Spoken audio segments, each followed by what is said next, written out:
नमस्कार दर्शकों, आप सभी का एक बार फिर से सिटी वेब पर स्वागत और मैं हूं आपके साथ प्रीति चंदा। बुलेटिन की शुरुआत करेंगे आज के देश के कोरोना आंकड़ों से। जिले में कल पतंगबाजी पर रहेगी रोक। प्रधानमंत्री नरेंद्र मोदी और सीएम योगी आदित्यनाथ गुरुवार को सहारनपुर में आ रहे हैं। ऐसे में उनकी सुरक्षा को लेकर व्यवस्था चाक चौबंद की गई है।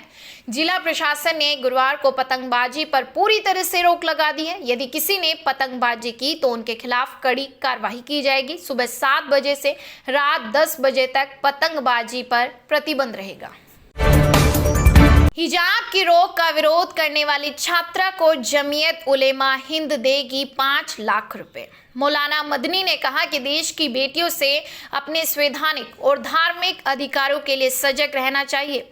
उन्होंने बीबी मुस्कान को बधाई देते हुए सरकार से मांग की है कि धार्मिक अधिकारों का विरोध करने के खिलाफ कड़ी कार्रवाई की जानी चाहिए, क्योंकि मुल्क का संविधान मानने वाले चाहे वे किसी भी धर्म के क्यों न हो, उसे समान अधिकार है।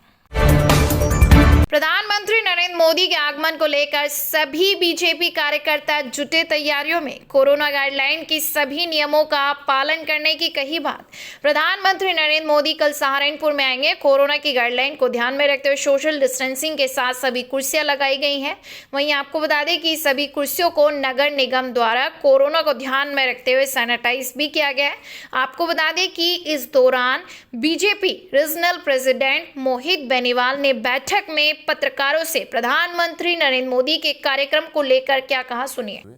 विश्व में हमारा युवा नाम रोशन करेगा, महिलाएं और बहन बेटियां आगे बढ़ेंगी, इसके लिए हमारी सरकार संकल्पबद्ध है। और निश्चित तौर पर सब लोगों के आशीर्वाद से, किसानों के, युवाओं के, महिलाओं के, गरीबों के, सबके आशीर्वाद से हम लोग निश्चित तौर पर एक प्रचंड बहुमत की सरकार बनाएंगे। अभी अखिलेश यादव यहाँ आए थे और उन्होंने कहा कि भाजपा का जितना छोटा नेता होता है तो छोटा झूठ बोलता है, और जितना बड़ा नेता है वो उतना बड़ा झूठ बोलता है, तो सबसे बड़ा नेता है सबसे बड़ा झूठ। 2012 से पहले जो अखिलेश यादव जी ने वादे किए थे, एक बार उठा करके उन सारे वादों को देखिए आप, और 5 वर्षों में जो उन्होंने वादे किए उसके बाद उन वादों को तो वो भूल ही गए। उत्तर प्रदेश को आंतक, महिलाओं के साथ होने वाले अपराध और मुजफ्फरनगर दंगे के नाम से उत्तर प्रदेश पहचाना गया। तो वादों की बात तो अखिलेश यादव या अन्य विपक्षी दलों को नहीं करना चाहिए कि उत्तर प्रदेश की पहचान इन लोगों ने, इन विपक्षी दलों ने और ख़ासतौर पर समाजवादी पार्टी ने एक गुंडा राज, अपराध और दंगों वाले प्रदेश के नाम पर उन्होंने उत्तर प्रदेश की पहचान दी है। बीमारू राज्य की पंक्ति में आगे खड़ा किया। हम लोग तो उत्तर प्रदेश को एक दूसरे नंबर की अर्थव्यवस्था बनाने में 5 वर्षों में सफल रहे, और आने वाले समय में हम लोग प्रयास करेंगे कि 1 नंबर 1 की अर्थव्यवस्था हो और उत्तर प्रदेश एक नई दिशा में, चाहे उसमें टेक्नोलॉजी का उपयोग हो, महिलाओं के सम्मान का विषय हो, उन सबको, किसानों की चिंता हो, वो करते हुए हम लोग आगे बढ़ेंगे। तो 92% हम लोगों ने जो वादे किए थे वो पूर्ण किए हैं। तो यह इस बात को दर्शाता है कि झूठ कौन बोलता है और सत्य की राह पर कौन चलता है। पश्चिमी क्षेत्र के आप नेता हैं, आपको क्या लग रहा है किससे टक्कर है भाजपा के पश्चिम क्षेत्र?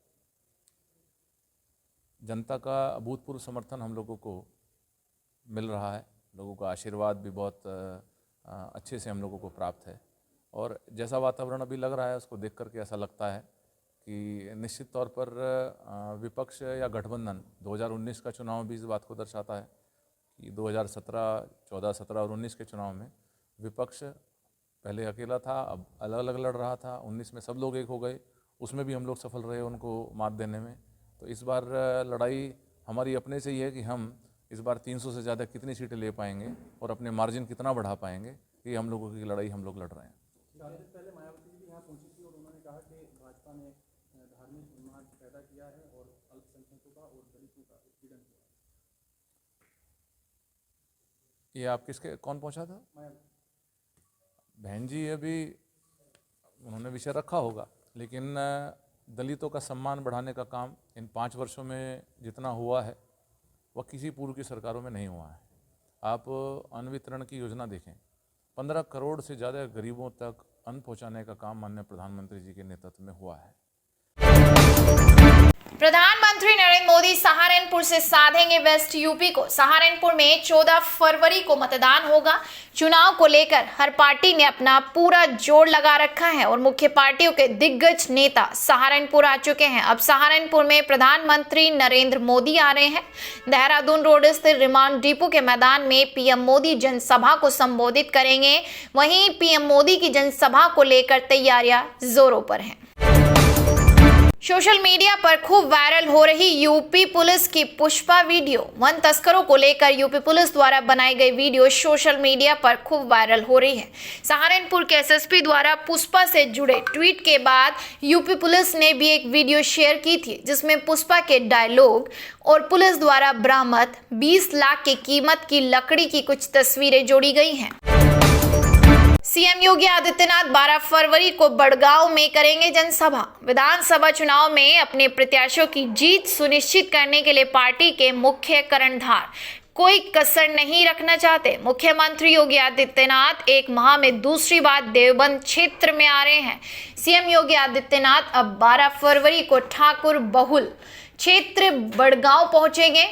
उस समय वे देवबंद विधानसभा क्षेत्र के बड़गांव क्षेत्र में पहुंचकर देवबंद विधानसभा ही नहीं, गंगो और रामपुर मनिहारन विधानसभा के मतदाताओं को एक बार फिर से साधेंगे। हालांकि बताया जा रहा है कि रालोद प्रमुख जयंत चौधरी भी 10 फरवरी को क्षेत्र के जाट बहुल गांव चंदेना कोली में चुनाव प्रचार करेंगे। सेल्फी लेते गंगानहर में डूबे 2 युवक, परिजनों में मचा कोहराम। रुड़की में दोस्त की बर्थडे पार्टी मनाने गए सहारनपुर के 2 दोस्त सेल्फी लेते हुए गंगानहर में डूब गए। परिजनों के मुताबिक सोमवार की रात मोहित आहूजा, उसका भाई रोहित आहूजा, मोहित सचदेवा व दिल्ली रोड निवासी हार्दिक दुआ एक दोस्त की बर्थडे पार्टी मनाने कार से रुड़की गए थे। पुलिस के मुताबिक आधी रात के समय रुड़की गंगानहर पर सेल्फी लेते हुए मोहित आहूजा और मोहित सचदेवा गंगानहर में गिर गए। वहीं आपको बता दें कि हालांकि इस दौरान कुछ लोगों ने मौके पर पहुंचकर रस्सा डालकर रोहित को बाहर निकाल लिया, जिसे अस्पताल में भर्ती कराया गया, जबकि डूबे दोनों युवक का अभी तक कुछ पता नहीं चल पाया है। यमुना नदी में डूबी महिला का शव मिला, बेटे की तलाश जारी। यमुना नदी में डूबी महिला का शव मंगलवार की सुबह सर्च ऑपरेशन के दौरान कोठड़ा घाट से मिल गया, जबकि उसके बेटे का अभी तक पता नहीं चल पाया। पुलिस ने मृतक महिला के शव को पोस्टमार्टम के लिए भेजा। केवीके में जल्द शुरू होगा सेंटर ऑफ एक्सीलेंस। जनपद में जल्द ही सेंटर ऑफ एक्सीलेंस शुरू हो जाएगा। इसके प्रथम चरण में भवन निर्माण को काम लगभग पूरा हो गया है।